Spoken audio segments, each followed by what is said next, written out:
Tonight was all about the others. Slicers caught. Big play. It's going to be a huge play. It's going to be a touchdown. Don Varda here with Coach Bob James, the head coach of LaPorte's football team. Coach, of course, thank you for giving us some time today. We appreciate it. Thanks for having me. Coach, talk about yourself a little bit. Where did you grow up? Where did you go to high school? I grew up in New Buffalo, Michigan. Actually born in Michigan City, Indiana, because there's no hospital in New Buffalo, Michigan. But born in Michigan City, lived in New Buffalo my whole life. Went to New Buffalo High School, obviously played football there. And then right out of high school, I went to Adrian College. Thought I was going to play college football, and that didn't work out too well. And so then I came back home to New Buffalo, worked with my uncle for a few years. Knew I wanted to be a teacher and a coach, so I went back to college and got my degree at Western Michigan University. And tell us about your family a little bit right now, your family. Well, I can never talk about my family without getting emotional because I love them. My wife of 35 years, Mary, high school sweetheart. As a matter of fact, today on Facebook, she posted a picture of her and I, our senior year. You know, she's in her cheerleading outfit, and I'm in my football uniform. So, obviously, love her to death. And then we were blessed with 3 boys. Tyler's the oldest. He's a Notre Dame football kind of beat writer. He works for Rivals.com. And then my middle son, Kyle, he just moved back with us to LaPorte. He was in Fort Wayne for a little while. He's currently looking for a job, so somebody hire him, please. And then my youngest son, Taylor, he's actually coaching college football at Northern Illinois University and just got married last summer. So, Bob, when did you get introduced to the sport of football? Can you remember back as far back as you could? Thanks for asking that question. So I tell all the guys, you know, obviously our Pop Warner program's huge here. But we didn't have that in New Buffalo. I think Three Oaks, Michigan had Rocket football, and my mom wasn't going to drive me to Three Oaks. Plus, they are our hated rivals. Why would you want to go over there and play football with those guys, you know? Although the funny thing is, I did end up playing a lot of baseball in the summer with them and became pretty good friends with them. But anyway, 7th grade. I mean, that was the first opportunity for me to play football at New Buffalo, and I was blessed with 2 men that are no longer with us. They were Dale Seamark was the New Buffalo City Chief of Police. He was our head coach in middle school. Wow. And then his assistant was Al Harrington, who was a state cop. Obviously, they were good buddies. Those men taught me to love football. I mean, you know, up until that point, my dad and I, you know, every once in a while we'd turn football on TV, but not, you know, watch the Bears a little bit. But my dad wasn't much of a sports nut either. So God bless those guys. I mean, they really taught me to love the game, and I loved it from the get-go. I mean, you know, you get to hurt somebody physically. Talk about your time here at LaPorte. How long have you coached at LaPorte? So right out of college, I graduated from Western Michigan in 90, took a job in Michigan for 5 years.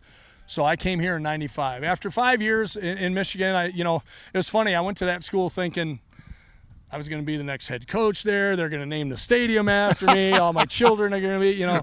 It didn't work out that way. I found out that since I wasn't a local guy, they didn't like me too much. And Gotcha. I was young, I was fiery, and I still am, but, you know, they just didn't accept me too well. So anyway, you know as well as I do, you get in this field, once you get experience, you can pretty much name your job. So I put a compass on New Buffalo, Michigan, drew an arc of 30 miles. I wanted to be close to my family back home, and applied here at LaPorte. Got a job teaching at Kessling Middle School. John Ellis, God bless him, Dr. John Ellis hired me as a math teacher out at Kessling Middle School, and Bob Schellinger was the head football coach. And I was the head football coach in Centerville, Michigan for 3 years, so I had experience. And I remember rolling up to the stadium that day, my 2 little boys, and then Taylor was a newborn. I mean, he was still in a chair, you know, one of them car seats, and Bob interviewed me here at Kiwanis, and he had 3 positions available. He had a varsity assistant job, a freshman assistant's job, and then a middle school job. He said, you know, me being a head varsity coach, he goes, would it be beneath you to have any of those jobs? I said, Bob, I'm here to be a part of this program. And he put me at Kessling Middle School for 2 years. So that was my start, 1995. All right, we're going to take a quick break. When we come back, we'll talk about Coach James coaching the LaPorte Slicers. Back right after this. High school sports fans, welcome back to Game Time, to Pure Spirits. to pure sport. Welcome back to high school sports. Fans, I'm IHSA Commissioner Paul Knighty, and I just want to say, welcome back. This is game time. This is Indiana high school sports. This is your IHSAA. Tonight was all about the others. Pass, caught. Big play. It's going to be a huge play. It's going to be a touchdown. All right, Don Varda back with Coach James at LaPorte High School head football coach. Coach, you let us come in and watch practice today, and we're watching it, and when I think about football, right? I mean, I coach tennis. You got 5 people on 5 different courts. Football has so many moving parts, right? You need everybody to work together. I just have an appreciation for how difficult this sport is to coach. Can you talk about that a little bit? Well, thanks, Don. And the funny thing is, I've been doing it so long, it's second nature for me. But I will say this, we meet as a staff every Sunday night. We start at 6 o'clock. Sometimes we're done by 8. Sometimes we're here till midnight. It just depends what we have to do. But those guys really appreciate my organization and my attention to detail, and that's just from years of observation.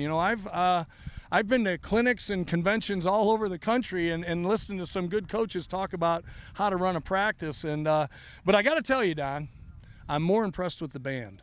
I don't know how they do it. I mean, I only got to worry about 11 guys at a time. They got 100 kids out there, and they're all in step.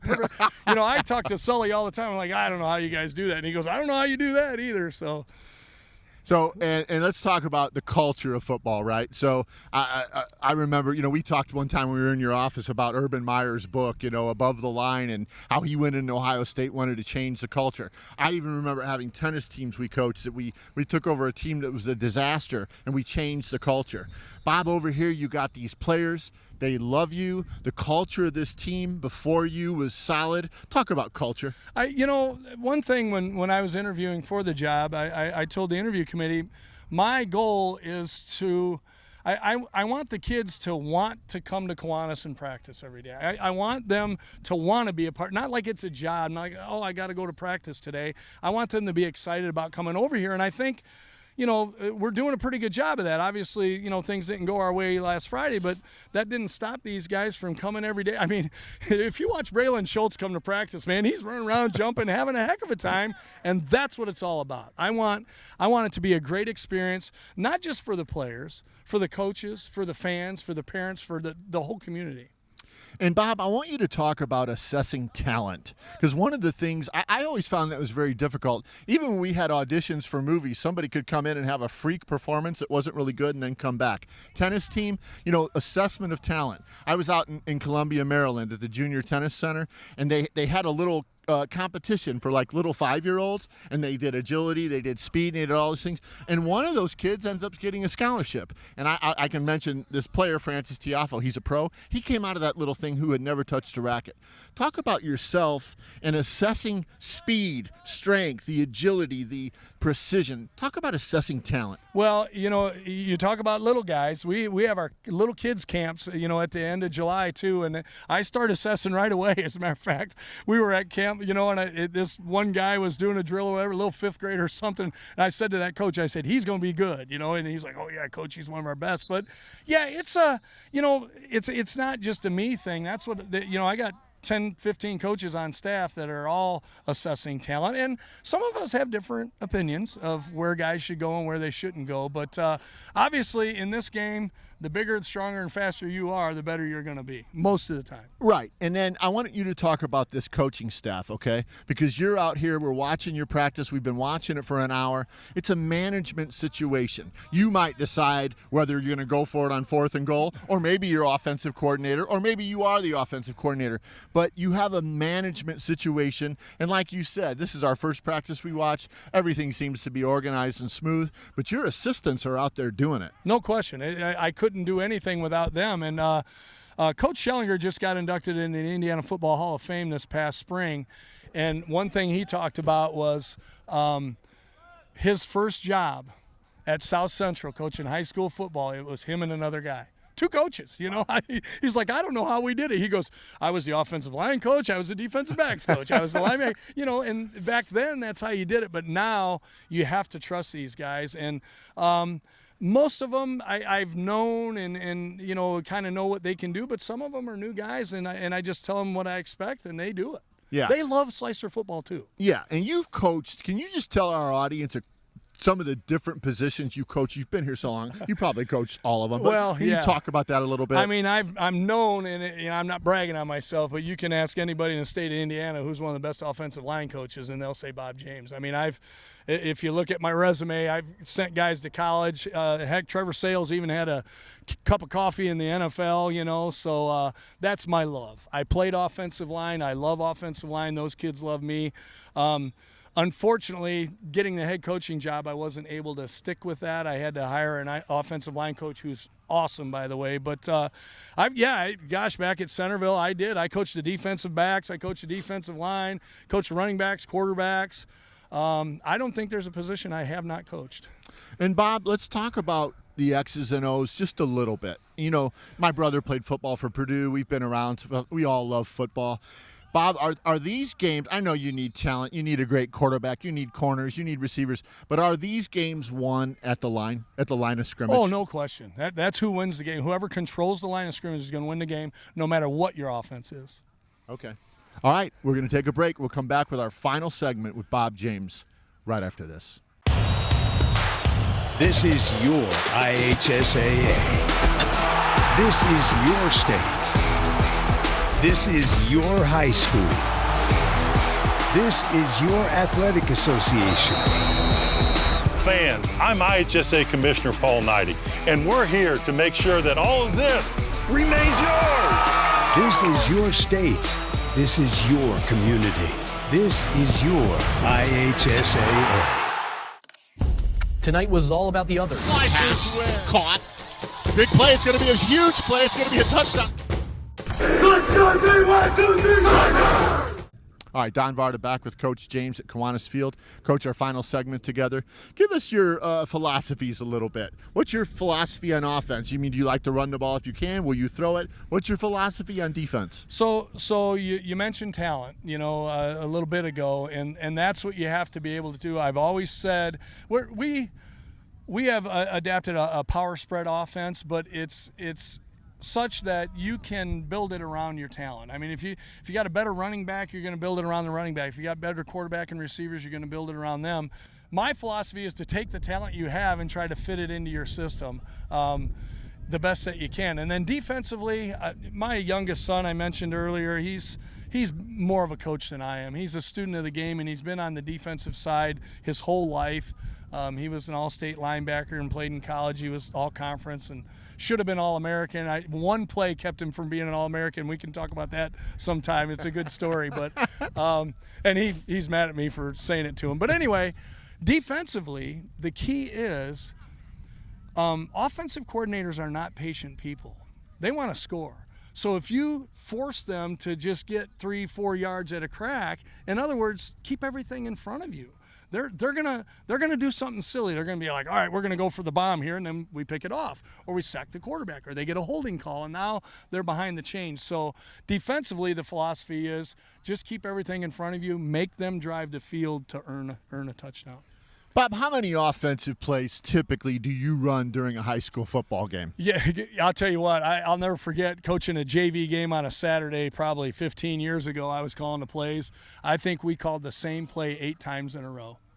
I forget who we were playing. It was 34 dive. They couldn't stop it. I'm like, the kid's like, Coach. I'm like, well, don't, if it ain't broke, don't fix it, So, but on a normal night, I would say, like we ran 39 plays the other night. I would say there was probably 25, 30 different plays. I mean, you don't repeat too often. Right, but on an average, you run 60 plays a game on offense? Well, how many games do you run? Yeah, 50, I would like 40? to get 45, 50. That's 45, 50, right? Yep. So if you have a marquee wide receiver and you have 45 plays, you're trying to get him the ball, yeah, right? 10 to 15 times. Yeah, keep mixing it up, right, and that kind of thing. All right, let's have a little fun, right? I knew this was coming. We're going to go to football fan mode now, okay? I know you're a huge football fan. Do you love college football more or the NFL? College is more pure. But with this NIL stuff, what's pure anymore? But anyway, college is more pure. Okay, and let's talk about some of these big teams coming up. We were talking about with our team here. You got this big marquee game this year, dude. Notre Dame at Ohio State. The pressures on those coaches, the pressures on the universities, the cultures there. What do you see when you look at that? And let me ask you this, Bob. As you watch the game, right? When I watch a movie, it's different because I make films, right? It's a different. What do you see about that game, and what's it like for you to watch a game as a football coach? You know, it's funny. I'm going to admit this. It's entertainment for me. You know what I mean? Yes, I can watch the X's and O's, but you got to understand, I am privy to any film ever. If I want to watch Alabama play Georgia in the SEC championship 2 years ago, I can get that film. So to me, I don't watch a game for the X's and O's. I watch it as a fan, just like you do. So. Well, it's so funny you say that because I always tell our students, even if you're a technician and you know everything, if you watch a good movie and it grabs your heart, you quit thinking about the technical. Absolutely. You quit thinking about it. Now, my youngest son I was telling you about, the coach, he cannot watch a game without coaching it. He's like, oh, they should have been in robber coverage there. It's like, Taylor, relax. All right, what about, let's put you on the spot. All right. Who's going to win the national championship this year in college? Oh, my gosh. Well, I'm a huge Nick Saban fan. Roll Tide. Roll Tide. And answer that question again. This time answer it from a psychological point of view. Like if you were going to, I asked the national, NCAA national coach, Brian Shelton. He won the NCAA. I was with the Nationals watching tennis with him, and there were 200 of the best players in the United States. I said, Coach Shelton, who's going to win this tournament? And you know what he said? Watch how the guy handles himself. Watch how he puts his towel down. Watch how he reacts to adversity. Give me your psychological profile on team. What do teams have that win those national championships? Well, I think they are player driven. They're playing for each other. That's the side. If you know, it's not a good analogy, but a lot of coaches will. Compare football to going to war. You know, you got to trust your buddy next to you. And I don't like doing that, but it is true. I mean, I have to know that I'm going to work my tail off and the guy next to me. And I said this the other night to the reporter after our game.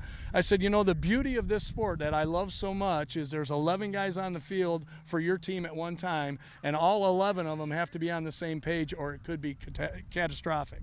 Yeah, and that's definitely complicated. Why it is. I think maybe fans, you know, we come in and we watch a game and I mean, oh my God, there's just no clue. I mean, even in any sport, when you've coached enough and you've coached 3 times long, I've coached 12 years, you've coached 33 years. From the fan, they have no clue. What happens behind the scenes? No, not at all. They just want everything to go great, and they think it's whatever. My brother's jawing me, dude. I'm playing in the county tournament, and he goes, "Man, I came here to see Djokovic play. You aren't anything like Djokovic." I'm like, "No kidding, right?" But I want to win. Get your money back. All right, talk about pro football a little bit. Do you have a favorite team? Bears fan. Bears fan for life. Do you love pro football? I wouldn't say I love it, but I don't get to watch it until it gets playoff time because I'm so wrapped up in what we're doing. I don't get to enjoy pro football as much. And now college football, we have Slicers playing in college, so I like to go watch them play on Saturdays. And my son coaching college, I like to go watch him coach on Saturdays. So I try to find some time on Saturdays, but Sundays I don't get to watch football until December. So. All right, Bob, 2 questions. Bob, when a player comes through your program, and you've had hundreds of them, and they come in as a freshman and they get out as a senior, what do you want for that guy? I want him to be a productive citizen. I want him to be a great person, a great father, a great husband, all that stuff. That's what I want. I want them to understand that this isn't just about football. This is about life.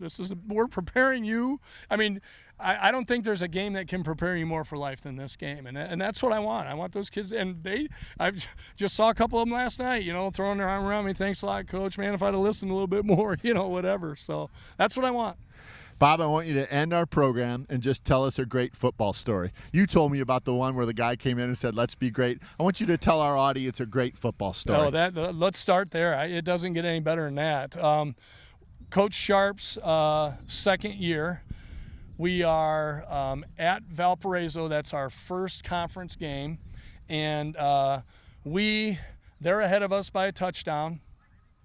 We take the ball all the way down the field on about a 7-minute drive, and we were running that T offense, and it was pretty methodical, just gobbling up yards, and we ended up scoring on a 4th and goal play, on a power play, and so we come out to kick the extra point to let's go overtime. I think we scored with 12 seconds left in the game. And I'll never forget, people in the stands were screaming, use a timeout, and Dave was so cool. He didn't want them to get the ball back. He knew we were gonna score. So we score, and I'm in charge of the PAT field goal team, which I still am. And one of the things I teach the holders to do is give a good hard count. You might draw them off sides, Well, Dave's rule was, if we draw them off sides, we're going for 2 no matter what. So sure enough, we draw them off sides. We decide to go for 2. Now they call timeout. And then we're like, okay, that gives us a chance to think about what kind of play we want to run. And we ran power to the right all the way. We gave it to the same running back all the way down the field. And so everybody in the stands is thinking that's what they're going to run, And our right guard, who went to Valparaiso University and is making more money than you and I will ever imagine, engineer, he says, Coach, I think keep left will work. And I looked at Coach Sharp. I said, keep left. Let's run it.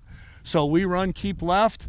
And so the kid that was the running back that had taken us all the way down the field, everybody's thinking he's getting the ball. He's thinking he's getting the ball.